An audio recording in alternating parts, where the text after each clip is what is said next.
Itu hafalan lah, jangan langsung di sini lah. Heeh.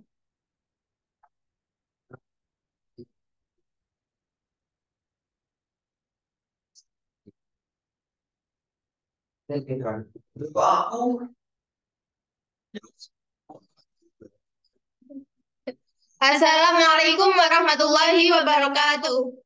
Selamat pagi Dewan Juri dan hadirin yang kami hormati. Perkenalkan saya Fitri Zakaila dan rekan saya Ginaya Farah El-Fatia, peserta nomor urut 67 dari Mas Riyadudut Talabese dan Rembang. dengan judul penelitian analisis morfologi stomata Dan dan Trikoma Tektona Grandisline sebagai bioindikator pencemaran dan evaluasi kualitas udara. kemajuan pembangunan menyebabkan beberapa masalah lingkungan seperti pencemaran udara, yaitu peristiwa masuknya substansi kimia, fisika, dan biologi di atmosfer, serta tercampurnya zat-zat penyempat seperti NO2 dan SO2 yang dapat merusak mutu udara. Salah satu sumber pencemaran udara adalah kegiatan eksploitasi bahan galian C di Pamutan Rembang. Berdasarkan data BPS Jawa Tengah 2021, bahwa kegiatan industri eksploitasi bahan galian C di Rembang menyumbang polutan berupa NO2 sebesar 10,01 dan SO2 sebesar 6,02 mikrogram per norma kubik meter. Sebelumnya pernah diteliti bahwa rata-rata polutan di Rembang sebesar 400,5 mikrogram per norma kubik meter, yang melebihi ambang batas standar baku mutu. Semakin tingginya angka polutan menyebabkan berbagai masalah kesehatan seperti iritasi mata, sesak napas, serta dapat merubah morfologi tumbuhan seperti klorosis, mottling, dan daun tertutup polutan. Perlu diketahui, stomata dan trikoma dapat dijadikan sebagai bioindikator pencemaran udara. Stomata adalah struktur mikroskopis yang dapat bereaksi dengan kualitas udara yang buruk, sedangkan trikoma adalah rambut-rambut yang tumbuh dari sel-sel epidermis. Penelitian ini menarik karena pohon jati mudah ditemukan di wilayah Rembang.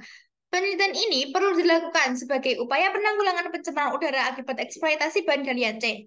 Berdasarkan latar belakang, terdapat 3 rumusan masalah. Pertama, bagaimana morfologi stomata tektona grandisline sebagai bioindikator pencemaran dan evaluasi kualitas udara di Pamutan Rembang. 2. Bagaimana morfologi trikoma tektona grandisline sebagai bioindikator pencemaran dan evaluasi kualitas udara di Pamutan Rembang. Ketiga, apakah terdapat korelasi antara perubahan morfologi stomata dan trikoma tektona grandisline yang terkontaminasi oleh pencemaran udara? Kami menggunakan 4 dasar kajian teori. Pertama, morfologi merupakan ilmu yang mempelajari tentang karakteristik luar tumbuhan dan dijadikan sebagai dasar taksonomi. 2. Stomata merupakan struktur mikroskopis tumbuhan yang biasanya berada di bagian bawah daun. 3. Trikoma merupakan struktur modifikasi dari jaringan epidermis yang berupa rambut-rambut halus. 4. Tektona grandisline merupakan pohon penghasil kayu komersial yang bernilai ekonomis tinggi. Adapun penelitian relevan pertama, Nurmasari tahun 2018 yang meneliti tentang pengaruh emisi kendaraan bermotor terhadap ukuran dan kerapatan trikoma tektona grandisline. 2. Siti Anissa tahun 2019 yang meneliti tentang pengaruh pencemaran udara terhadap kerapatan stomata pada daun mahoni atau Swietenia mahogany LZ. Adapun penelitian kami berfokus pada perubahan morfologi stomata dan trikoma tektona grandisline serta korelasinya yang diakibatkan oleh pencemaran udara di sekitar wilayah eksploitasi bahan galian C Rembang. Adapun hipotesis yang diajukan adalah terjadi perubahan stomata dan trikoma, terjadi perubahan morfologi stomata dan trikoma tektona grandisline akibat pencemaran udara. Untuk tahap selanjutnya, kami akan melakukan penelitian di Pamotan bulan Juni sampai Juli 2023. Kami menggunakan metode eksperimen dan menggunakan populasi tektona grandisline sebagai sampel penelitian yang diambil dari 10 pot dengan jarak 5 meter di Jalan Desa Bangunrejo. Sampel diambil 2 helai daun yang akan diamati di Laboratorium Anatomi dan Morfologi Tumbuhan UNES atau UIN Wali Songo Semarang. Sampel stomata dan trikoma daun jati diamati dan dianalisis melalui prosedur sebagai berikut.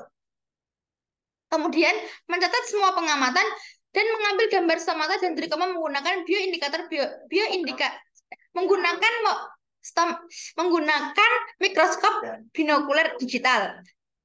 Data yang diperoleh merupakan data kuantitatif dan kualitatif yang akan dianalisis untuk dijadikan sebagai dasar laporan penelitian. Demikian presentasi pada pagi hari ini. Kami berharap penelitian ini dapat dilanjutkan ke tahap-tahap berikutnya. Najwa Shihab pernah berkata, inspirasi menjadi kunci agar mau berpartisipasi. Bahu-membahu perbaiki negeri, bersama-sama mengabdi tanpa henti. Wassalamualaikum warahmatullahi wabarakatuh.